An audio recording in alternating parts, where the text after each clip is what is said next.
आज हम जानने वाले हैं चंद्रमा के 12 भाव में फल। चंद्रमा की कहानी से हम आज देखने वाले हैं कि चंद्रमा कैसे ग्रह हैं, सौम्य क्यों हैं, क्यों घटते हैं, क्यों बढ़ते हैं और कौन से भाव में कैसा फल देंगे, आज हम ये जानने वाले हैं। सबसे पहले मैं एक छोटी-सी कहानी से शुरुआत करना चाहूँगा। चंद्रमा जो है, इन्हें और नामों से भी पुकारा जाता है जैसे कि सोम, इंदु, शशि, ये भी कहा जाता है इन्हें। चंद्रमा जो है अन्य नामों से भी पुकारा जाता है, सोम, इंदु, अत्रि ऋषि और अनुसुईया माता के पुत्र। और इनका विवाह जो है 27 पुत्रियां जो हैं, जो 27 नक्षत्र भी कहलाती है, उन्हीं से इनका विवाह हुआ है। लेकिन इनका झुकाव जो था सबसे ज़्यादा रोहिणी की तरफ ज़्यादा था, ठीक है? इसकी वजह से जो बाकी की नक्षत्र हैं, बाकी की जो उनकी पुत्रियां थी, वो दक्ष प्रजापति के पास गए और बताया उन्हें कि कैसे उनके साथ भेदभाव किया जा रहा है, कैसे रोहिणी के पास रहते हैं और हमारे पास नहीं रहते। तो दक्ष प्रजापति जी ने क्या किया कि चंद्रमा को श्राप दे दिया, ठीक है? जिससे उन्हें क्षय रोग, जैसे कि ना जैसे टीबी होता है ना, ट्यूबरकुलोसिस, उसका रोग का श्राप दे दिया था। तो उसके वजह से ही चंद्रमा जो है वो घटने लग गए थे, ठीक है? तो सभी देवताओं ने मिलकर दक्ष से जाके प्रार्थना करी कि नहीं ऐसे होगा तो कैसे चलेगा, ठीक है? देन क्या हुआ कि हम वो वहाँ पे ये तय हुआ कि भैया 15 दिन ये घटेंगे, 15 दिन बढ़ेंगे। इसी को हम अमावस्या और पूर्णिमा भी कहते हैं, ठीक है? अब देखो चंद्रमा जो है, ठीक है? सिंपल सी आपको एक चीज़ समझनी है कि वो है क्या?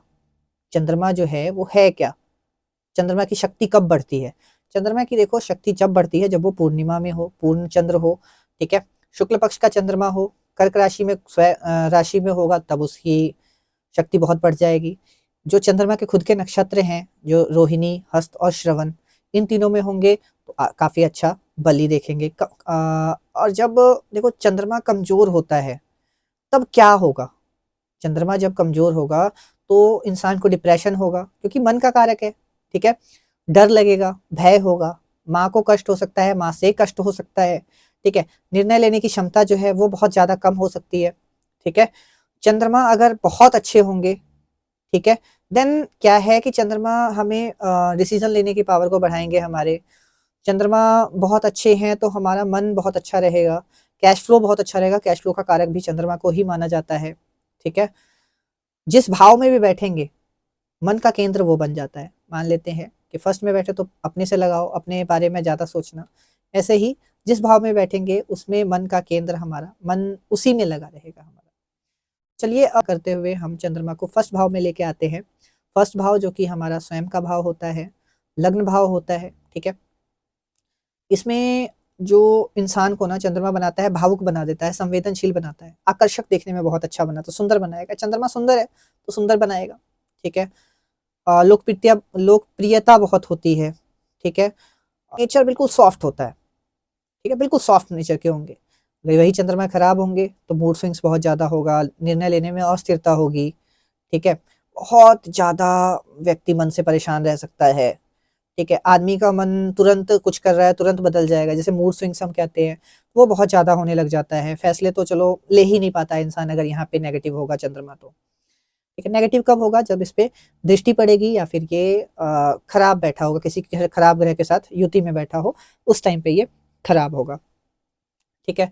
चलिए अब सेकंड भाव में अगर ले चलते हैं हम इसको, ठीक है? जैसा देखो चंद्रमा होगा ना फर्स्ट भाव में, वैसा ही इंसान बन जाएगा। अच्छा है तो अच्छा बनेगा, खराब है तो नेगेटिव, चिड़चिड़ा, नॉर्मल सी बात है, स्वाभाविक बात है।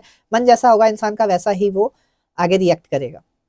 सेकंड भाव में, सेकंड भाव अब किस चीज़ का भाव है? वाणी का भाव है, धन का भाव है, कैश फ्लो के कारक होते हैं चंद्रमा, बहुत अच्छी बात है।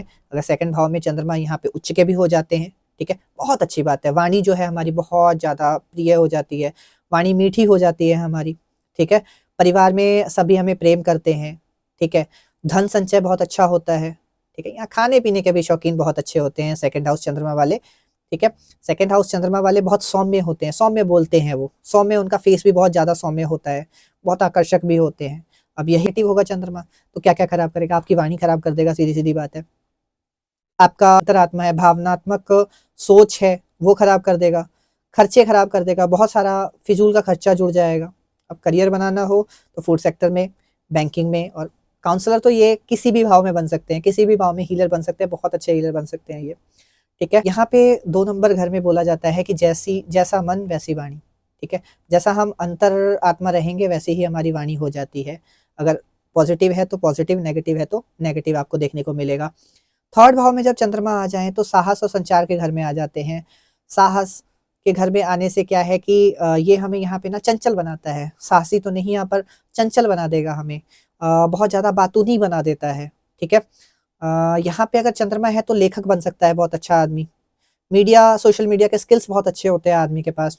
यहीं अगर नेगेटिव होगा चंद्रमा तो आत्मविश्वास में कमी होगा, कभी भी जैसे मान लो कि साहस में कभी बहुत है कभी कम है, वही 15-15 दिन वाला सिस्टम हो जाएगा कि भैया 15 दिन अच्छा है, 15 दिन खराब चला जाएगा, ठीक है। इसके बाद मान लो अगर करियर का चूज करते तो नॉर्मल सी बात है, सोशल मीडिया हो गया, यूट्यूब हो गया, पत्रकारिता हो गया, राइटिंग हो गई, लेखन राइटिंग हो गई, स्क्रिप्ट राइटिंग हो गई, ठीक है।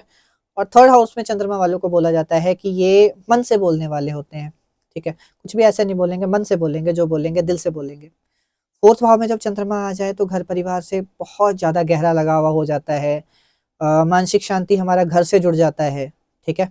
मम्मी के सुख से हमारी शांति जुड़ जाती है, मम्मी को सुखी देख के हम सुखी होते हैं, ठीक है। सिंपल सी बात है, माता का सुख, घर का सुख हमें अच्छा खासा मिलता है, ठीक है। अगर यहीं पे नेगेटिव होगा चंद्रमा तो क्या होगा, घर में तनाव बना रहेगा, सुख शांति होगी ही नहीं, घोड़ा गाड़ी किसी चीज का सुख नहीं मिल पाएगा, सुख में प्रॉब्लम होगी, वाहन होते हुए भी उसको यूज नहीं कर पा रहे हैं, कुछ ऐसा हो गया कि उसे में ही हमें प्रॉब्लम आ रही है, ठीक है। तो ये सब चीजें आपको देखने को मिलेंगी चंद्रमा की वजह से। अभी देखो जैसे बोलते बोलते मैं ही हंसने लग गया, कुछ चीज मुझे याद आई मैं हंसने लग गया, एज लाइक ना चंद्रमा यही करवाता है यार, तुरंत कभी कुछ है कभी कुछ है, ठीक है। चंद्रमा यही करवाता है, नेगेटिव होगा तो घरेलू तनाव देगा ही देगा, ठीक है। अब आदमी को करियर बनाना है, पॉजिटिव चंद्रमा है तो क्या कर सकता है, यहाँ पे रियल स्टेट का काम कर सकते हैं, बहुत अच्छा काम चलेगा, ठीक है। जमीन से जुड़ा हुआ काम कर सकते हैं, शिक्षा प्रणाली में अच्छा खासा काम कर सकते हैं। अदरवाइज क्या है, थोड़ा सा भटकते रहेंगे काम के लिए, काम के चक्कर में, ठीक है। वहाँ का यह अपना घर हो जाता है, ठीक है। तो बहुत अच्छी प्लेसमेंट हो जाती है फोर्थ हाउस चंद्रमा के लिए, नैसर्गिक रूप से भी और अपना स्वग्रही भी हो जाते हैं। यहाँ पे चंद्रमा अगर फिफ्थ हाउस में चले जाएंगे तो बुद्धि और प्रेम का हाउस है, रोमांटिक बनाएगा, क्रिएटिव बनाएगा, एक हमारे अंदर कूट कूट के कला भर देगा ये, ठीक है। वीडियो छोटी बनाने के चक्कर में बहुत कम बातें बता पाता हूँ मैं, तो फिर भी 20-22 मिनट की वीडियो बन जाती है, तो प्लीज़ देख लिया करो और सपोर्ट कर दिया करो। कम बातों में ही अपने आप को जितना रिलेट होता है वो कमेंट कर दिया करो, और फ्री में चेक करवाने के लिए अपनी पत्रिका हमारे दूसरे चैनल पे आप आ सकते हो, वहाँ पे हम फ्री में पत्रिका देखते हैं, ठीक है। यहाँ तो ओनली वीडियोस डलेंगी, वहाँ पे ही देखते हैं ओनली फ्री में पत्रिका, तो वहाँ पे आ जाओ आप, और कमेंट आप कर सकते हो, डेट ऑफ बर्थ वगैरह। अगली वीडियो अगर कोई ऐसी वीडियो आती है करियर पे, शादी पे, तो आपके डेट ऑफ बर्थ पे बना दिया जाएगा, या आपकी जो क्वेरी होगी उस पे बना दिया जाएगा। तो लाइक करो, ठोको लाइक अच्छे से। उसके बाद देखो रोमांटिक बनाता है फिफ्थ हाउस में, क्रिएटिव बनाएगा, ठीक है। हर एक कला में आप निपुण रहोगे, ठीक है। संतान का सुख अच्छा रहेगा, ठीक है। वहीं नेगेटिव की बात करें तो प्रेम ना बहुत ज्यादा अधिक हो जाता है, किसी से भी बहुत ज्यादा हो जाता है। यहाँ कहने का मतलब है कि प्रेम में पागल हो जाना, आपने देखा होगा कि नहीं बस यार मुझको वही चाहिए, मेरे को उसी से प्रेम करना है, तो ये भी करवा देता है। यहाँ की बात करते हैं, अगर फिफ्थ हाउस में अगर चंद्रमा है तो इंसान जो है कला प्रेमी होता है, अभिनय में जा सकता है, शिक्षा में जा सकता है, शिक्षा प्रणाली से जुड़ सकता है, बहुत अच्छे अच्छे काम कर सकता है शिक्षा प्रणाली से जुड़कर, ठीक है। फिफ्थ हाउस में जब हमारे चंद्रमा होते हैं, चंद्रदेव होते हैं, तो हम दिल से सोचने वाले बन जाते हैं, ठीक है। सिक्स भाव में जब चंद्रमा चले जाते हैं तो यहाँ पे चंद्रमा अच्छे नहीं होते, ठीक है। यहाँ पे मानसिक तनाव आना, छोटी छोटी बीमारियां आना, रक्त से जुड़ी हुई बीमारियां आ जाना, ठीक है। पॉजिटिव चंद्रमा होंगे तो बहुत से बहुत सेवा भावना होगी आपके अंदर, अदरवाइज चंद्रमा का ये प्लेसमेंट बिल्कुल खराब होता है, अच्छा प्लेसमेंट सिक्स हाउस नहीं है। जिसके भी चंद्रमा सिक्स हाउस में होंगे ज़्यादातर वही यही देखेंगे कि अपनी तरफ से बहुत ज़्यादा एफर्ट लगाते हैं, लेकिन आगे से रिवॉर्ड कुछ नहीं मिल पाता। क्यों? क्योंकि उनको लगता है कि आप रहे हो, अगले को वो चीज़ दिखती ही नहीं है, ठीक है। आपके एफर्ट्स नहीं दिखते हैं, ठीक है। डिप्रेशन में भी पहुंचा देगा, पेट के रोगों से ग्रस्त कर देगा आपको, ठीक है। पानी की मात्रा बॉडी में खराब होनी शुरू हो जाएगी, ठीक है। हाँ, करियर अगर अच्छा चुन लेते हैं, मेडिकल फील्ड, ठीक है, एनजीओज वगैरह, तो थोड़ा सा इन्हें बचाव देखने को मिल जाता है। सिक्स्थ हाउस में ना आदमी खुद के मन से ही लड़ता रहता है। ये चंद्रमा जिसके भी सिक्स्थ हाउस में वो रिलेट करेंगे कि आदमी ना खुद के ही मन से लड़ रहा है। एक्चुअल में मन से लड़ना हमेशा ही चालू रहता है उनका, कभी ऐसा नहीं होता कि भैया जो मन चाहे उनका वो हो जाए, ठीक है। चलिए, 7th हाउस में चंद्रमा को जब रखते हैं हम, तो ये विवाह और पार्टनर का हाउस है जैसे कि, ठीक है। तो यहाँ पे जो स्वभाव होता है ना, वो रिश्तों पे निर्भर हो जाता है, ठीक है। जो हमारी स्पाउस होती है बहुत केयरिंग मिलती है, ठीक है। यहाँ अपना जो होता है वो एक दूसरे पे निर्भर रहता है, हम एक दूसरे पे निर्भर रहते हैं वहाँ पे ज़्यादातर, ठीक है। लेकिन अगर यही मान लीजिए कि नेगेटिव हो, तो इतना निर्भर हो जाते हैं कि भैया वहाँ पे हमें एक रास्ता ही नहीं मिलता है, वो मुझ पे मैं उस पे हूँ, बस बात खत्म, और सारा कुछ नेगेटिव हो रहा है, कुछ हमें पॉजिटिव देखने को मिल ही नहीं रहा है, ठीक है। हाँ, अगर चंद्रमा यहाँ पे है, बिजनेस पार्टनरशिप में नहीं करना चाहिए, मत करो, नहीं सही रहेगा। 15 दिन अच्छा रहेगा, 15 दिन खराब चला जाएगा, कोई फायदा नहीं है, ठीक है। आपका अगर चंद्रमा 7th हाउस में है, तो आपका जो मन है ना, वो रिश्तों में ही उलझ कर रह जाने वाला है। आपने खुद ये नोटिस किया होगा, चंद्रमा जिसके भी 7th हाउस में है, वो मन से ही उलझा हुआ है, अपने मन के ही जवाब उसके पास नहीं है, और वो जवाब आपको हमारे पास मिल सकते हैं। तो जल्दी से आ सकते हो, आप जुड़ सकते हो हमारे साथ, ठीक है। अपनी डेट ऑफ बर्थ वगैरह कमेंट कर सकते हो। नेक्स्ट, जब हम 8th भाव की बात करते हैं, तो यहाँ पे ना चंद्रमा की स्थिति कुछ ज़्यादा अच्छी होती नहीं है। ये ना, जैसे मान लो आप कि 8वां भाव जो है पाताल लोक है, और चंद्रमा जब पाताल लोक में चला जाएगा, तो वो उसकी कंडीशन अच्छी नहीं रहेगी, ठीक है। जो उसकी शीतलता है नीचे जाकर, वो उतनी नहीं बन सकती है, या धरती के अंदर चंद्रमा नहीं जा सकता, ठीक है। लेकिन फिर भी अगर पॉजिटिव है, तो आपको गुण विद्या में निपुणता दिलाएगा, रहस्यमयी चीज़ों में आपको डालेगा, तंत्र मंत्र में डालेगा, रिसर्च में डालेगा। नेगेटिव होगा तो भय, डर, फालतू का डर, जो किसी का ना वहाँ पे कोई मतलब ही नहीं, जिस डर का मतलब ही नहीं है, वो डर आपको वहाँ पे देने का ट्राई करेगा वो, ठीक है। मानसिक भय देने का करेगा, यहाँ पे आपको ओवर थिंकर बनाएगा। ओवर थिंकिंग भी आप इतना करोगे कि कह लो कि आप एक ना स्टेज से बहुत आगे चले जाओगे। रात-रात को आँखें खुली हैं और आप सोच रहे हो कि नहीं ऐसा नहीं, ऐसा नहीं, मेरे पास 7 गाड़ियाँ हो जाएँ, नहीं मेरे पास 10 गाड़ी, कल को यार जल्दी उठोगे, उसके लिए वर्क करोगे तभी होंगी वो, ठीक है। 8th भाव में ऐसे बनाते हैं। ये 8th भाव में ना हमारा मन एक गहरे कुएँ में चला जाता है, ठीक है। जहाँ से निकालना बहुत मुश्किल हो जाता है, गहराई में बहुत ज़्यादा चला जाता है, जहाँ से निकालना मुश्किल हो जाता है। रेमेडी इसके लिए सिंपल सी है, शिव जी पे जल चढ़ाना, शिव जी को जल अर्पित करना नियमित तौर पे, डेली, तभी जाके इसका आपको कहीं न कहीं, कहते हैं ना कि मन की शांति मिलेगी, तो वो वहीं मिलने वाली है, अदरवाइज़ और कहीं भी नहीं। 9th भाव में भाग्य भाव है, धर्म का भाव है, तो धार्मिक बनाएगा यहाँ पे, संस्कारी बनाएगा यहाँ पे भाग्य जो है वो साथ देगा, ठीक है। तो यहाँ पे बहुत सारी पॉजिटिव चीज़ें हैं, क्योंकि यहाँ पे देखो ये गुरु का नैसर्गिक हाउस है, ठीक है। गुरु के हाउस में जब चंद्रमा आते हैं, वैसे भी आपको पता है गुरु और चंद्रमा की युति से हमारे गज केसरी योग का निर्माण होता है। तो वो एक योग की तरह भी इसे देखा जा सकता है, और एक पॉजिटिव वे में ही आपको ये चीज़ लेनी चाहिए, ठीक है। नेगेटिव में आपको कभी भी नहीं लेना चाहिए। नेगेटिव में अगर होगा भी तो क्या होगा, यहाँ पे गुरु से मतभेद हो जाएगा, पिता से मतभेद हो जाएगा, ठीक है, मम्मी से मतभेद हो जाएगा, आप चिड़चिड़ेपन हो जाओगे, मन से अशांत रहने लग जाओगे, मन करेगा कि नहीं यार मम्मी से बात करूँ, बट बात नहीं कर पाओगे आप। तो ये सब चीज़ें होने वाली हैं। मन करेगा कि मैं कुछ चीज़ें शेयर करूँ किसी के साथ, बट कोई आपके पास है ही नहीं शेयर करने के लिए, ठीक है। तो आपको 9th भाव में अगर नेगेटिव आते हैं, तो ऐसा नेगेटिव आपको देखने को मिल सकता है, ठीक है। यहाँ पे एक चीज़ और कही गई है कि आपके ना आस्था में मन लग जाता है यहाँ पे, ठीक है। आपका धर्म कर्म में मन लग जाता है यहाँ पे। तो धर्मों के कार्य में, आस्था में आप इतना वो हो सकते हो कि भैया वहाँ से आपको एक ना एक कोई ना कोई रास्ता मिलता रहेगा, मिलता रहेगा, मिलता रहेगा। अगर वही मन गलत चीज़ों पे लग गया, तो आपको रास्ता बंद होते हुए नज़र आएँगे सारे के सारे, ठीक है। तो 9th भाव में आपको यही चीज़ें मिलने वाली हैं। 10th भाव में आ गया, देखो यहाँ पे ना हमें इमेज है, इमेज को लेके चिंता बनी रहती है, ठीक है। हमारे जो कार्य क्षेत्र है, वहाँ पे उतार-चढ़ाव आते रहते हैं, 15 दिन उतार, 15 दिन चढ़ाव। करियर स्टेबल नहीं हो पाता है, कभी जॉब लगती है, कभी छूट जाती है। तो ये सब चीज़ें हमें आम देखने को मिलता है।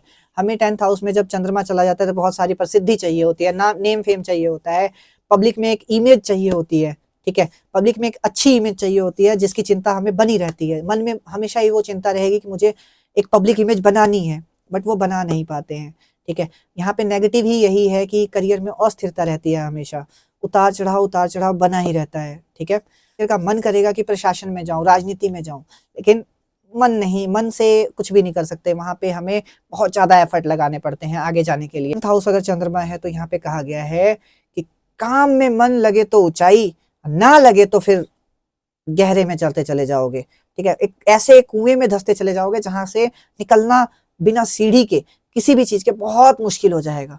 तो ये चीज आपको देखना है कि आपको नीचे जाना है या ऊंचा जाना है। तो काम में अगर यहाँ मन लगेगा तो आप ऊंचा जाओगे, अदरवाइज नीचे धंसते चले जाओगे। 11वें भाव में अगर हमारे चंद्र हो तो लाभ भाव में है, तो यहाँ पे लाभ कहाँ से मिलेगा? स्वाभाविक लाभ मिलेगा, ठीक है, सामाजिक लाभ मिलेगा, स्वभाव बहुत उच्च कोटि का हो जाएगा, ठीक है, आय हमारी बढ़ेगी, आय यानी इनकम बढ़ेगी, ठीक है, नेटवर्क हमारा बहुत होगा, नेटवर्क मीन्स फ्रेंड्स बहुत होंगे हमारे, ठीक है। अब नेगेटिव क्या होगा? ये हमें किसी से मित्रता करेंगे ना तो बहुत ज्यादा गहरे भावनाओं में बह जाएंगे। वहां पे हम ये नहीं देखेंगे कि इसने यार ये कर रहा है, वो ये हमारे साथ ये कर, नहीं, हमें उसको एज लाइक ना, जैसे मम्मी हमें अपना चाहती है वैसे ही हम अपने फ्रेंड को चाहते हैं, नहीं यार ये तो मेरा बहुत अपना है, ठीक है। 11th हाउस मून वाले ये जरूर नोटिस करोगे, लेकिन आपको खतरा भी उन्हीं दोस्तों से है, ठीक है। कब वो डंक मार जाए आपको, कभी, और डंक मारने के बाद आपको सुधरने का भी मौका नहीं देंगे। तो 11th हाउस मून वालों सुधर जाओ, थोड़ा सा ध्यान दो, देखो कौन सही है कौन गलत है, इसे देखना बहुत जरूरी है आपके लिए, ठीक है। करियर की बात करें तो सोशल मीडिया और नेटवर्किंग में जा सकते हैं, बहुत अच्छा रहेगा। इनको एक चीज बोली गई है 11th हाउस वालों को, अगर चंद्रमा आपके 11th हाउस में है तो आपको क्या करना है? अपने ही मन से दोस्ती करनी है, किसी और से दोस्ती नहीं करनी है, अपने से मन लगाना है, किसी और से मन नहीं लगाना है। क्योंकि अगर अगला आदमी सांप निकला और उसने आपको डस लिया तो पूरी उम्र आप उस खाई से बाहर नहीं निकल पाओगे, जिस खाई में वो ढकेल देगा आपको। इसलिए अपने आप से प्यार करो, अपने मन से प्यार करो, अपने मन से दोस्ती करो। 11th हाउस चंद्रमा वालों को बोला गया है, खासकर उनके लिए यही सलाह दी जाती है। अब 12th हाउस में मैं थोड़ा सा ज्यादा एक्सप्लेन करने वाला हूँ, क्योंकि लास्ट हाउस है, ठीक है, और अभी थोड़ा सा टाइम है हमारे पास, 4-5 मिनट का, तो मैं इसको ज्यादा आपको एक्सप्लेन करने वाला। हमारा 12th हाउस में ना हम अंतर आत्मा से ही सवाल जवाब करने लग जाते हैं, ठीक है, आध्यात्मिकता के ओर बढ़ने लग जाते हैं, विदेश सोचने लग जाते हैं, या विदेश जाके हमारा करियर भी सेट हो जाता है। अब ऐसा होता क्यों है? क्योंकि देखो, जब 12वें हाउस में आते हैं चंद्रमा तो हमारी नींद उड़ा देते हैं, ठीक है, नींद की समस्या होती है, हमें अकेलेपन की समस्या होती है, आइसोलेशन की समस्या होती है, ओवर थिंकिंग करते करते हम बहुत ज्यादा डीप ओवर थिंकर बन जाते हैं, ठीक है। लेकिन एक पॉजिटिव यहाँ पे एक और लेके चलना चाहूंगा मैं, जो चंद्रमा है 12वें हाउस में मोक्ष की ओर लेके जाता है, ठीक है। अब देखो यहाँ पे क्या है, कल्पनाशील तो बहुत ज्यादा बनाता है, इसलिए हम अगर इसको हम पॉजिटिव लें तो क्या बनाएगा? कवि बनाएगा, लेखक बनाएगा, संगीतकार बनाएगा हमें, ठीक है। इसको नेगेटिव लेंगे तो भैया वो ओवर थिंकर बना देगा, तो वो चीज भी गलत हो जाएगी। ओवर थिंकर भी बनाएगा तो उसे लिखना शुरू कर दो, आप देखो कितना मजा आएगा आपको, कि आप इस चीज को सोच भी नहीं पाओगे, ठीक है। वो चीजें इतनी अच्छी लगती है कि वो आप समझ भी नहीं पाओगे कब सक्सेस हो चुके हो आप, बट नहीं, करने नहीं देता है, मन हमारा चंचल है, करने नहीं देगा, आध्यात्मिकता की ओर झुकाव देगा, ठीक है। यहाँ पे भी गुप्त विद्या आपको मिल सकती है, ठीक है। 12वें हाउस में चंद्रमा है तो आप दूसरों के दर्द को महसूस कर सकते हो, ठीक है, लेकिन उसमें घुसना नहीं है आपको कभी भी। महसूस किया, ठीक है, ओके है, लेकिन क्या करें, ठीक है। आप जितनी हेल्प हो सके उतनी ही करो, उससे ज्यादा करोगे तो आप ही ओवर थिंकर बनोगे, उसकी दुख प्रॉब्लम को आप लेके बैठ जाओगे, उसी को सोचते रहोगे, कोई फायदा नहीं, ठीक है। आपको सिचुएशन में आना भी आना चाहिए, सिचुएशन से निकलना भी आना चाहिए, ठीक है। 12th हाउस में अगर चंद्रमा होता है तो हमारे पिछले जन्म का जो संस्कार है वो सक्रिय होते हैं इस जन्म में। हमारे संस्कार हमें अपने आप में देखने को मिल जाते हैं, हमारे संस्कार आपको नेचर में देखने को मिल जाता है। नेगेटिव चंद्रमा होगा तो क्या होगा? नींद की समस्या हो जाएगी, नींद या तो आएगी नहीं या तो बहुत ज्यादा आने लग जाएगी। बिना कारण के ही कोई चिंता, कोई डर लगा रहेगा हमेशा, खर्च पे कोई नियंत्रण नहीं है सर, ठीक है। भावना में हमेशा ही भ्रम पैदा रहेगा, नशे की ओर झुकाव होता है, माँ से दूरी हो जाती है। अगर जॉब वगैरह करे तो अस्पताल वगैरह से संबंधित जॉब यहाँ पे मिल जाता है, ठीक है। तो उम्मीद करता हूँ आपको ये 12 के 12 हाउस में पसंद आया होगा। वीडियो 22 मिनट की बन चुकी है, बट थोड़ा थोड़ा और एक्सप्लेन करेंगे। तो ऐसा करते हैं कि हम अदर एक एक दो दो पार्ट्स में इसको लेके आने की ट्राई करेंगे। सबसे पहले ये कंप्लीट हो जाए, इसके बाद अगला पार्ट में लाने के लिए ट्राई करूंगा, जिसमें कि मैं एक एक भाव में आपको ज़्यादा से ज़्यादा चीज़ें बता सकूँ, ठीक है। तो उसके लिए क्या करना है, आपको सब्सक्राइब कर लेना है चैनल को और बेल आइकन जरूर दबा लेना है जब भी। राधे राधे, जय श्री कृष्ण।